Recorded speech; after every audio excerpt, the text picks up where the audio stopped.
problem is triggered. And the form it takes, it depends on which fears and false beliefs you picked up early in your life. So now I want you to tune in to me and to see which one resonates with your experience, okay? Because everyone has a different experience. Everyone has different fears that they fixate on. So fears are based on specific long ago situations and a deep misunderstanding of who you actually are. We forget who we are because we make decisions about ourselves when we are small, and those decisions become our identity.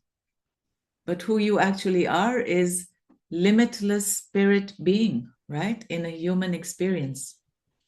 So there are 4 fears and 4 related false beliefs to hold your upper limiting belief in place.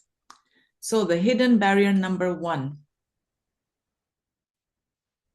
feeling fundamentally flawed. Or I tell you, your connection, I don't know, it's like some moments I don't hear you. I just let you know. Like sometimes I have some fixed image and Yeah, so then you poof, need to some parts of your sentence.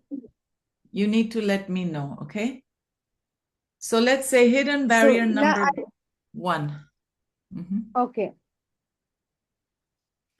is feeling fundamentally flawed. That means your mantra, your subconscious mantra is, I cannot expand to my full creative potential, my full creative genius, because something is fundamentally wrong with me. And you will find yourself facing this belief every time you break through to greater love or greater financial wealth, right? Or happiness. Every time you break through, you have this feeling. So the little voice inside you says you should not be this happy or rich or creative because you are fundamentally flawed. Okay? Mhm. Because there is something fundamentally wrong with you. So what happens is this creates a dissonance in your mind. Your conscious mind is like, yeah, we made it. I'm so happy. I'm in love, whatever. It was such a good response. And your subconscious mind is like, no, you should not be this happy. So you have dissonance, okay? Yes. When you are holding 2 opposing thoughts at the same time, there is a dissonance, and there is only one way to resolve this at a time. So either you return to your previous thermostat setting, okay? Or you let go of your limiting belief, which allows you to stabilize at the new higher level. If you can either allow your old belief to win, your virus to win, the virus code, right? So this is what we call a virus code. It is something that we decided at an early age when we were facing an emotional situation. We made a judgment of ourselves. Like, for example, you are in kindergarten, you are singing a song in front of all the parents on stage, you forget the song. Everyone is looking at you, people are laughing because you're looking very cute, but you feel, I'm stupid, I can't do this, I'm not good enough, right? And you make a decision at that moment. Okay? So this becomes a virus code. Yeah?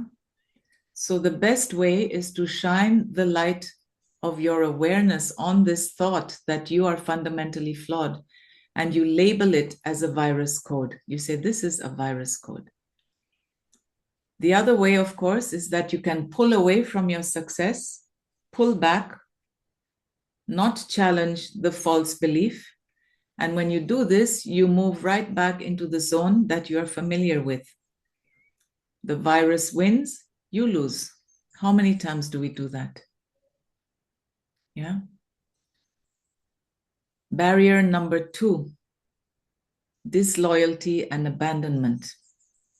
So when you're stuck behind the barrier of disloyalty and abandonment, our unconscious mantra goes like this: I cannot expand to my full success because it would cause me to end up all alone, to be disloyal to my roots and leave behind people from my past.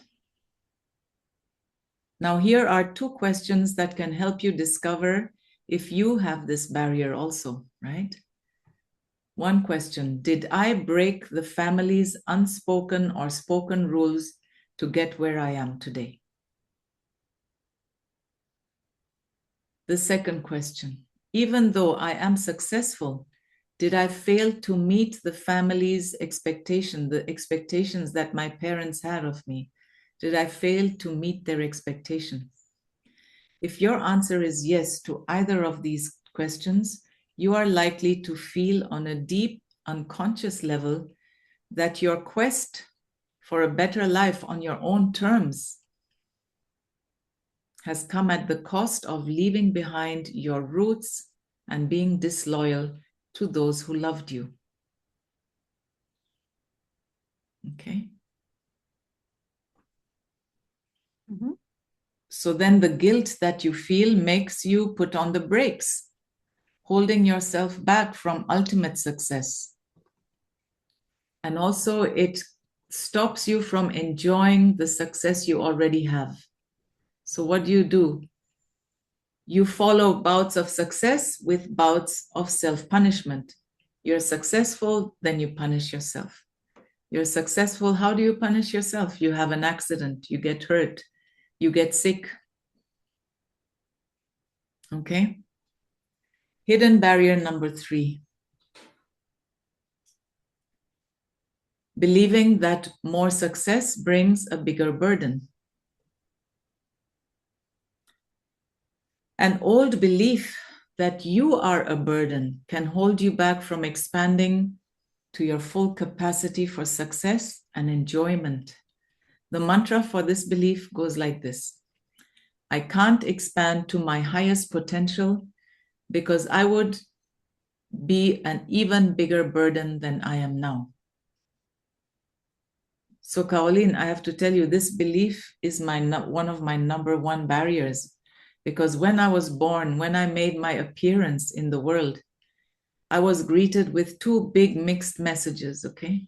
One was a celebration, and the other one was that I was a burden to my mother. My mother had 2 children. She was a single mom. She was raising 2 kids, and I was a big burden on my 10-year-old sister, who suddenly had to look after this fat baby, right? Baby sister. Yeah. So my sister knew that they were poor, and she suddenly had this baby sister, and she knew she kept asking, how are we going to pay for this? How do we pay for that? So poverty mindset was very much in the family when I arrived. So then I was accused by her, and I felt responsible for my mother's depressions, and I felt responsible for my sister's ill will towards me. Okay. So whenever I'm successful, I feel like I'm becoming more of a burden to the people around me. Okay. Hidden barrier number 4, the crime of outshining. So this barrier is very common among gifted and talented children. They get a lot of their parents' attention, okay? But they also get a strong subliminal message along with it. Don't shine too much, or you're going to appear proud, and you're going to make others feel bad. So the gifted child is often accused of stealing attention from other family members. Okay, and I was a very gifted child, and I was always told, don't shine so bright. You're too good. You're too good at painting and drawing. You're too good at piano. You're too good at dancing. You're too good. You're too good. And it made other people were jealous of me. So I put myself down so that I've just suffered. And if people saw that I'm suffering, then they don't get jealous of me, right? And So what one, is the mantra? huh? What is the mantra of this belief, of this barrier? The mantra of this barrier is that I should not draw attention to myself. I cannot shine so much and I cannot be freely creative and express myself completely because it will make other people feel bad about themselves. This is mine. Yes, I'm Ah, sure. oui. Ah, oui. Okay, so what do we do? One unconscious solution that gifted children invent is to turn down the volume of their genius so that the others don't feel threatened by it. The other solution is to continue to shine brightly, but turn down the volume of their enjoyment of it. So if they can appear to be suffering, they can get empathy and sympathy from others instead of jealousy. Okay? So these are the four. Now, there is behavior that is expressed through these beliefs, yeah? But one great thing about upper limit work is that it doesn't take so much time to spot where the problem is coming from, okay? And once you see it, you can just turn on the light. And it's like putting the light on in a room that was dark for a long time. And then, of course, you have to do some cleaning up. But once the light is on, it's not that hard. It's much harder to try to clean up something that you don't see clearly, okay? Yeah? So typical ways that we upper limit ourselves. Now I want you to tune in yourself as you hear me read them out. And then I want you to see which ones are familiar with you. So I will start with the most common one. Worry. Worrying is usually a sign that we are upper limiting. Okay? Worrying is useful only if it concerns a topic that we can actually do something about. Right? And if it leads to taking positive action right away. All other worry is just upper limit noise, designed by our unconscious mind to keep us safely within the zone of competence and excellence. So you are in a zone of excellence, okay? Excellence is not enough. We want to be in a zone of genius where we can be creative. Zone of excellence is when you have all the tools, you know how to master them, but it doesn't get expressed. Zone of competence, again, is when you're good at something, right? But you are not in a zone of genius. So I was, as a potter, in a zone of excellence for quite a few years. And then I really felt this is a prison. I'm not free. I'm not growing, right? So here is how this worry behavior works, okay? Things are going really well for you. And then your upper limiting mechanism kicks in and we suddenly start worrying about things going wrong in some way. And then soon we are busy manufacturing scenarios of things that are falling apart, coming unglued, and devolving towards doom. And there is a good way to know if a worrying thought is something you should pay attention to. Just ask yourself this: is this a real possibility?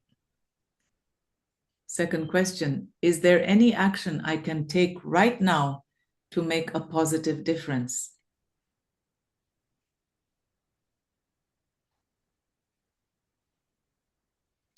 So when things are going well and you're feeling particularly good, you can always bring yourself down by manufacturing a stream of worrying thoughts.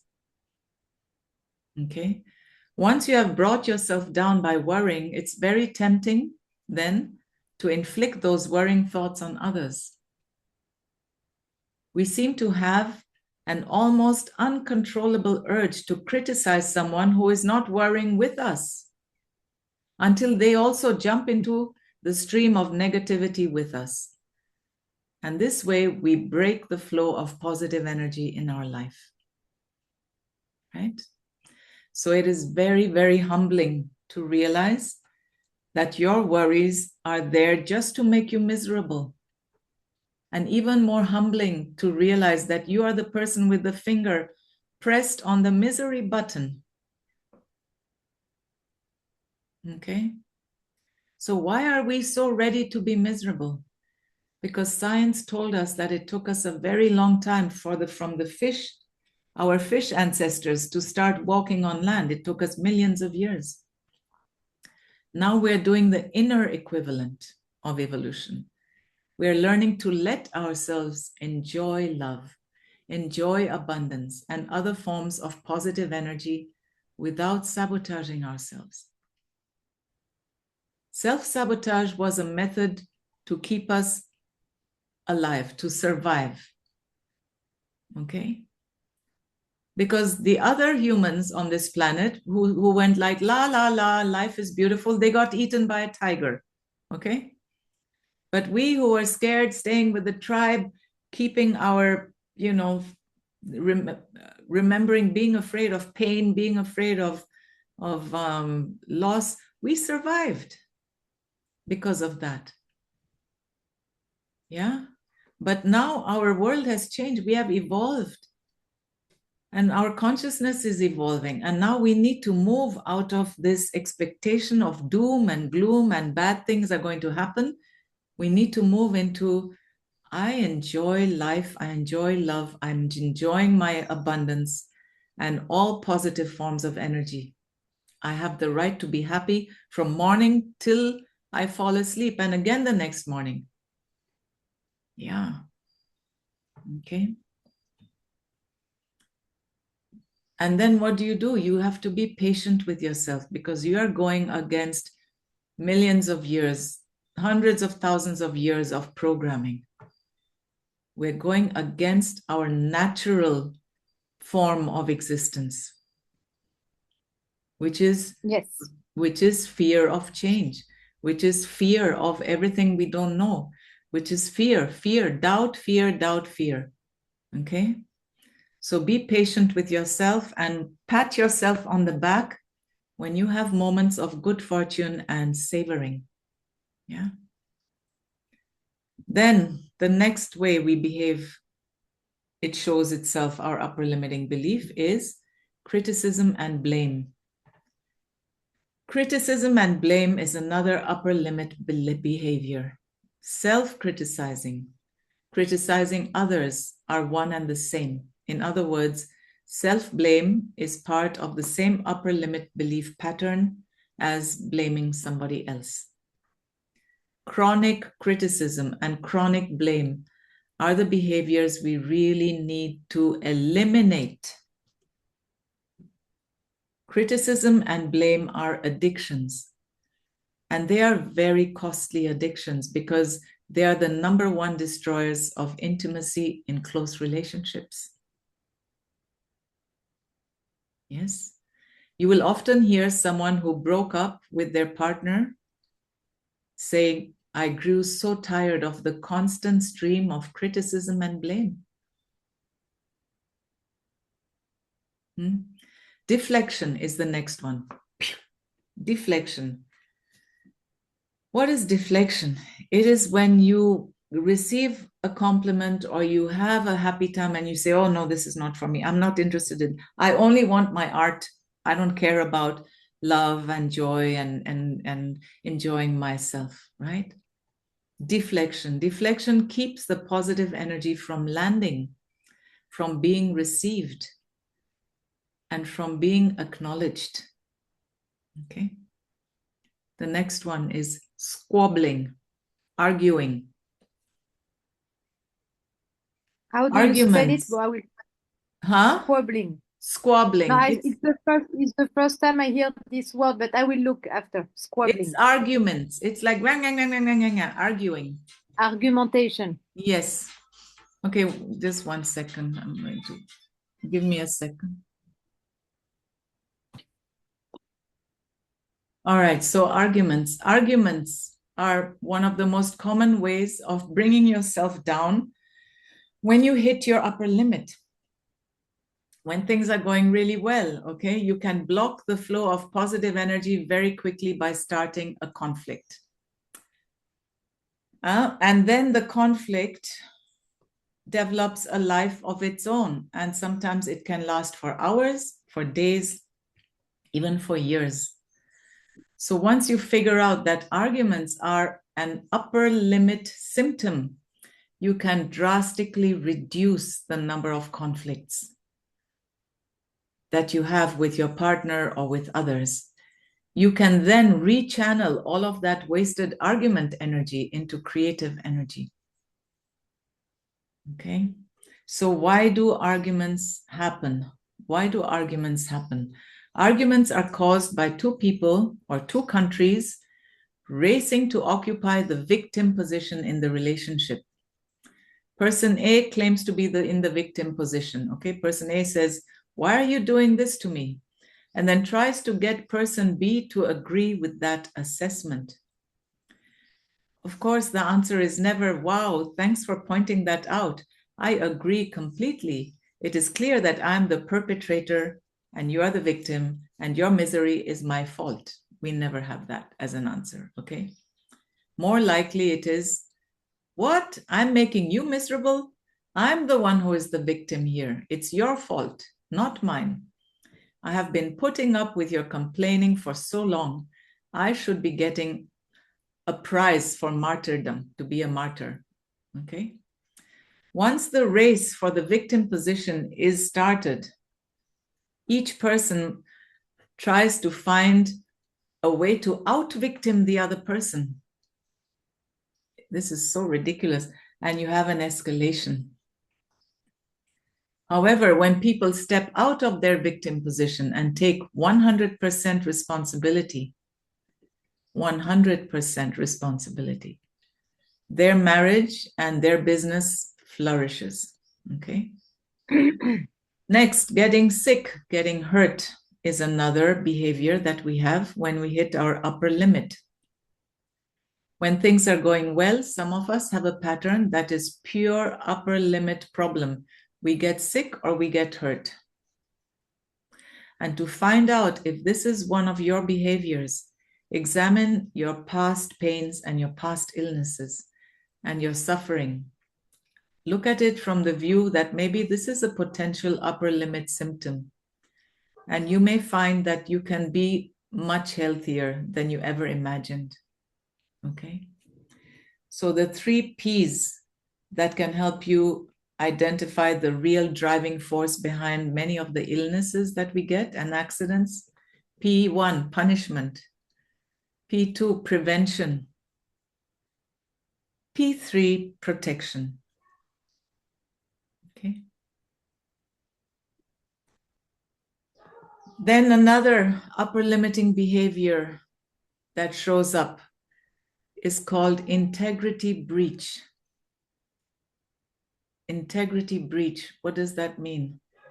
Integrity breach is actually one of the fastest way of bringing yourself down after you have gone beyond your upper limit.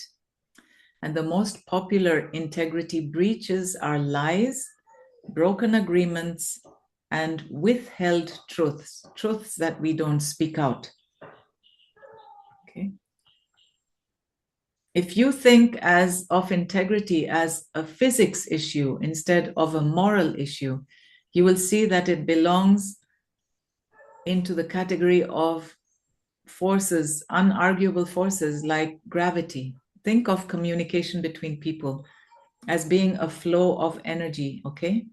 And think of our communication, your communication with your inner depths the same way. It is a flow of energy. And every time you breach the integrity it stops that flow of energy, just like putting a stone in a pipe in a garden hose will stop the water flowing. So here are some questions that could help you deal with this upper limit. One question: where do I feel out of integrity with myself? Second limit: what is keeping me from feeling complete and whole? Third limit: what important feelings am I not letting into my awareness?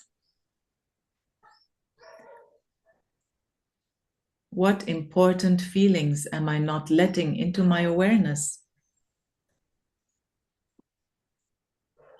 The next one: where in my life am I not telling the truth?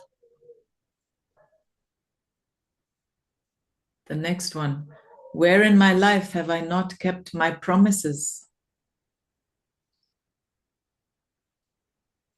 So could we talk about compromission, no? Yes. Okay. Yes, where have I made a compromise? Exactly. Okay, where in my life have I not kept my promises? In my relationship with XYZ, what do I need to say or to do to feel complete and whole?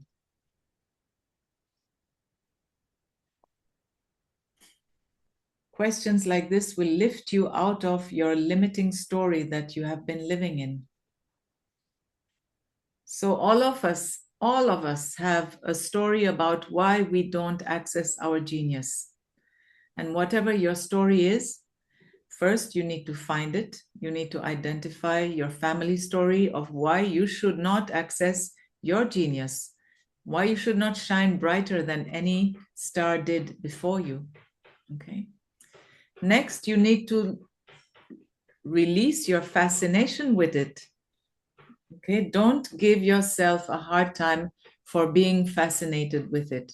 Just become more fascinated with the story of your big leap, your C-type goal. Become fascinated with that story. Gradually, the new fascination will replace the unconscious programmed story. And this is what we do with thinking into results. We replace old unconscious programmed stories with new stories of your choice, your goals, your desires. Okay. So here are some action steps that he suggests in the book. One, this is very important, Caroline, make a commitment that your attitude towards your upper limit behaviors is one of wonder and play. We are not looking for a way to blame ourselves or to punish ourselves again. Okay, we are trying to discover our upper limits, and we keep an attitude of wonder and play while learning about your upper limit behaviors. Okay, good. Then make a list of your upper limit behaviors. So just make a list: worrying, blame and criticism, getting sick, getting hurt, arguments, hiding significant feelings, not keeping agreements, not speaking important truths to the person, to the relevant people, right? Deflecting. Consciously make room in your awareness for abundance, for love, and for success. Make space for these feelings, right? And use the resources in your whole being, not just your mind. For example, feel the love in your chest and heart area. Yeah. And savor the body feelings as well as the mental satisfaction of success and abundance. How does it feel in your body when you're successful and you're living an abundant life? So here I want to stop following Gay Henrick's book, which I want you to read because he gives you some very good insights and he gives you an ultimate success mantra that you will discover in the book. But now we're talking about the body, and I want to give you this missing piece that I received from my mentor.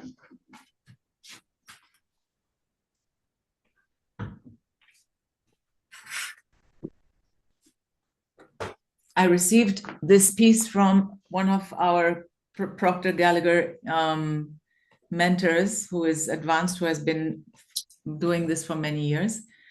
And she found that when she did this work, it took away some of the upper limit beliefs, and her business just went up like crazy. Her life, everything, her love life, her home, her work, everything just went like that. Huh? So this is what we do, okay?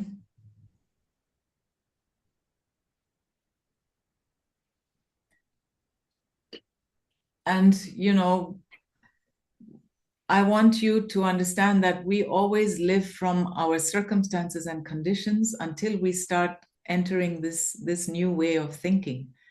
And then we start to live from the end, from the result that we want, from the goal, as if we are already there, right?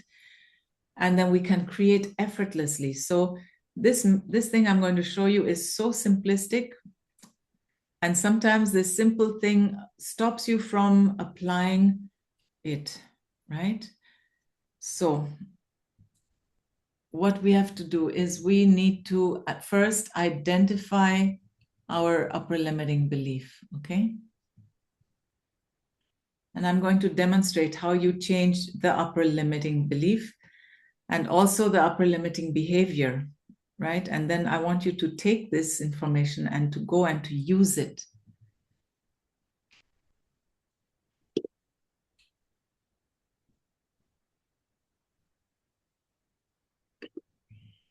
So here it is, okay? Here's the tool. So when this upper limit belief comes up, right? You close your eyes and you say, you feel it in your body. So here is the thing. When you say, I'm not good enough, there is something wrong with me, I don't fit in, everyone else gets it, but I don't get it. When you have that feeling, it is a feeling in your body, right? So, for example, the one that you identified with, which is that, what was it? Abandonment, and which one was No, it? no, I just found out that I don't want to exist through my physical appearance in this world. Like I don't want to shine too much. Right, I don't want. right. Okay. So I don't want to shine much. I don't want to exist in this physical body in this world. I don't want my body. I don't want this physical appearance. You repeat that and you identify where in your body are you feeling, what are you feeling? What is the sensation? So, for example, for me, I'm not good enough. There's something wrong with me. I was in kindergarten. I don't fit in. And everyone was looking at me and laughing at me and judging me. I felt it in my throat. I feel it in my chest. I feel it in my solar plexus. So what you need to do is to repeat this negative belief about yourself over and over, and look at your body and see, identify, where are you feeling it? Where do you feel it? Do you feel it in your chest that you can't breathe? Do you feel it in your belly? Do you feel it in your legs? Do you feel it in your neck? Do you feel it in your head? Where do you feel, where is that sensation? Okay? Because that sensation is the thing that controls your whole life, actually. Because we do everything so we don't get those feelings, that sensation. We avoid it like crazy. Okay? So now we are putting the light on it. So I need you to identify where it is by repeating again and again. I'm not beautiful. I don't want to be seen in this world. I don't want to be in this body. Whatever it is that you know that you were saying at that moment, that your belief is, find the sensation. Then ask your body, okay, when was the first time that I felt this way? What was the scene happening around me? What happened? What was the event in which I am there and I feel this feeling and I just make this decision about me? Okay? Okay. Okay. So the solar plexus is the center for confidence, is where your subconscious mind is. Wherever you find that, you tune into it. You're closing your eyes and you describe it. What am I actually sensing in my body? So I feel I can't breathe. I feel someone is pushing against my chest or my solar plexus. I feel whatever you feel, you ask your body to show you the first memory. Now, maybe you don't remember the first memory, but you surely remember maybe when you were 15 or 12 or 10. It doesn't matter what age, even 20. You remember a scene where this is happening. Okay? You are in a place, something is happening, and you have this feeling about yourself. Okay. So for me, for example, I saw myself in kindergarten. My teacher is put her hands on my shoulders and is pinning me down in front of the whole class. Everyone is looking at me, right? And my mind shows me the 3-year-old version of me there. So we are familiar now with this. We can remember the scene now, okay? You have to understand that your limiting belief is a past judgment that a younger version of you made in a past situation. So once you can identify the situation, this is what you do with your imagination. Okay? Who do you love? Do you like to hug? Because in my imagination, I take this version of me. You take the present version of yourself, you, the grown woman, the wise woman, the one who knows who she is, the one who is strong. And you take her and you step into that scene. You step into the scene right in front of the trembling girl who is there, who is in that situation, who is making that decision. You step in, stand in front of her, you hug her with a lot of love, okay? And you just say this to her. You say, honey, darling, chérie, whatever you want. I'm so sorry that we made this judgment and this decision about ourselves and the world in this moment, right? I'm so sorry that this is happening and that you are making this judgment now, okay? You are my number one, right? I love you. And I'm here to heal this now. I'm here to heal this. Okay. And then this just gets you connected to your past self. And so then what you do is you speak out loud in your imagination. You can speak it loud or you can speak it in your imagination. And you say a little affirmation that releases the upper limiting belief. So you look your version in the eyes, right? And you say whatever works for you. You say, I can say, for example, I forgive myself for judging myself that I'm not good enough. I forgive myself for judging that I should not be seen, that I'm not worthy to be in this body, right?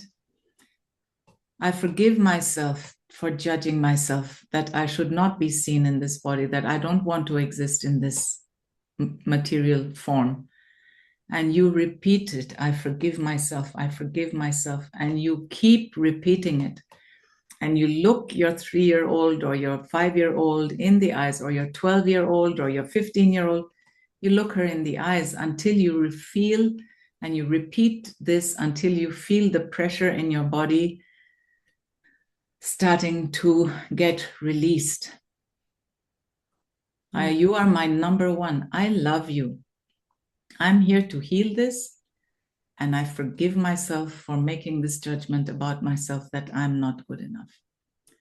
Okay, now we have released that feeling from the body, but there is an empty space. So we don't want to leave an empty space.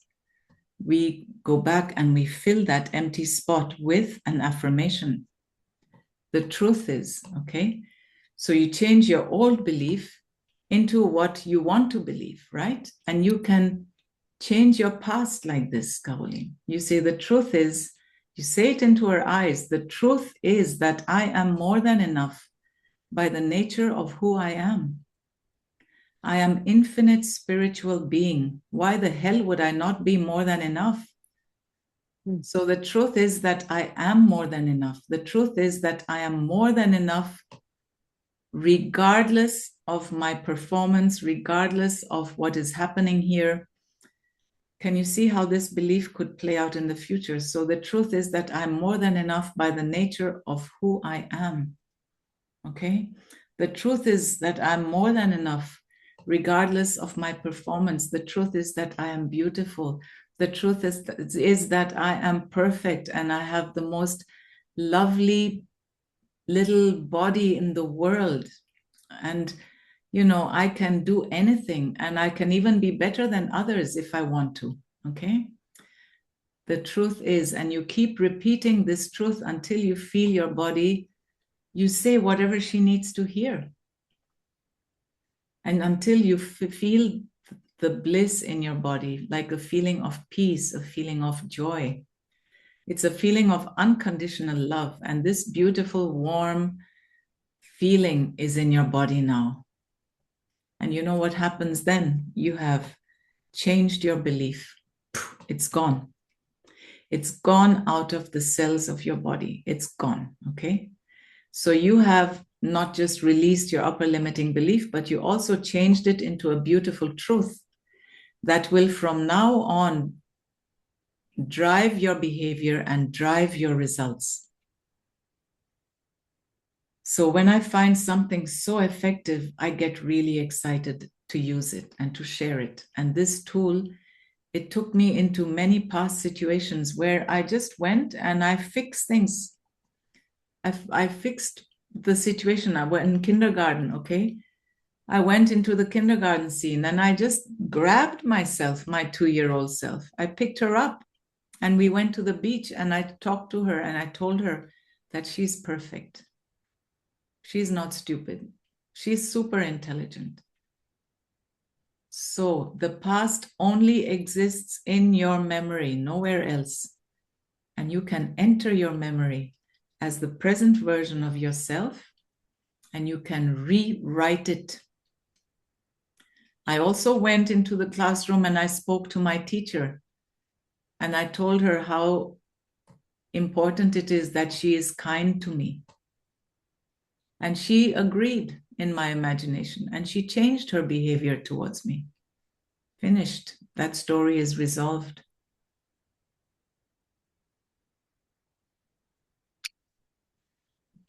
Great tool.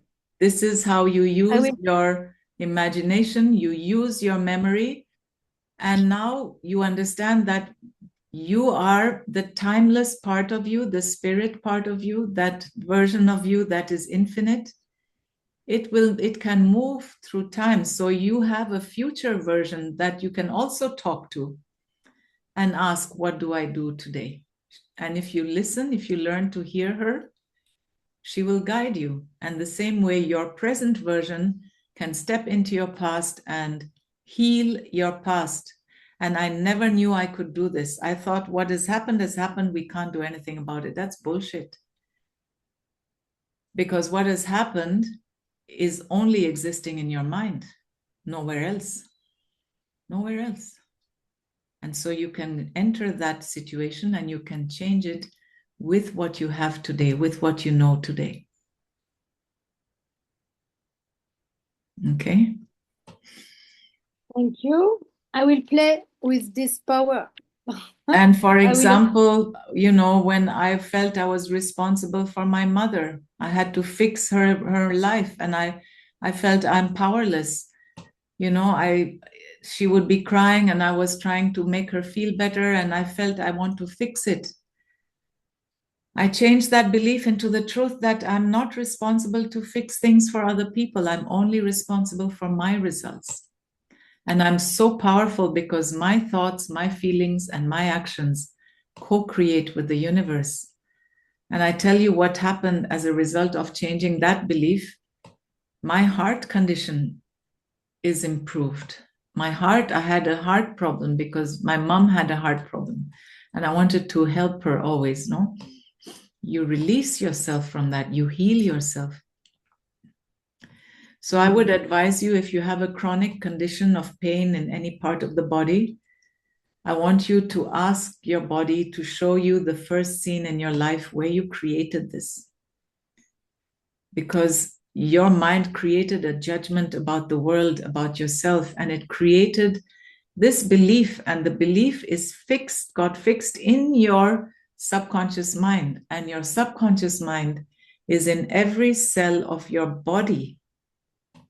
So it is fixed in your body, and it controls how you behave, how you act, what you do, because your body follows whatever the belief is. It can't follow your intellect. Okay? One belief is so powerful that when you do this work, you're going to see the difference in your whole life. Upper limit beliefs are expressed by upper limit behaviors, okay? So when you have done this work where you have released one belief and you see worry coming in, you can say, no, I'm not going to worry today.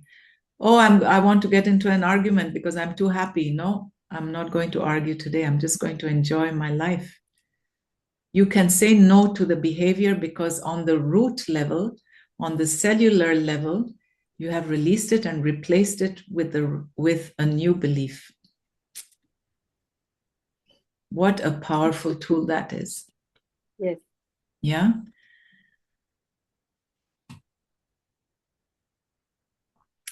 This is why I want you to make this list of worrying behaviors, put it on a paper where you can see it, because it helps you to recognize, boy, which one is trying to come in now.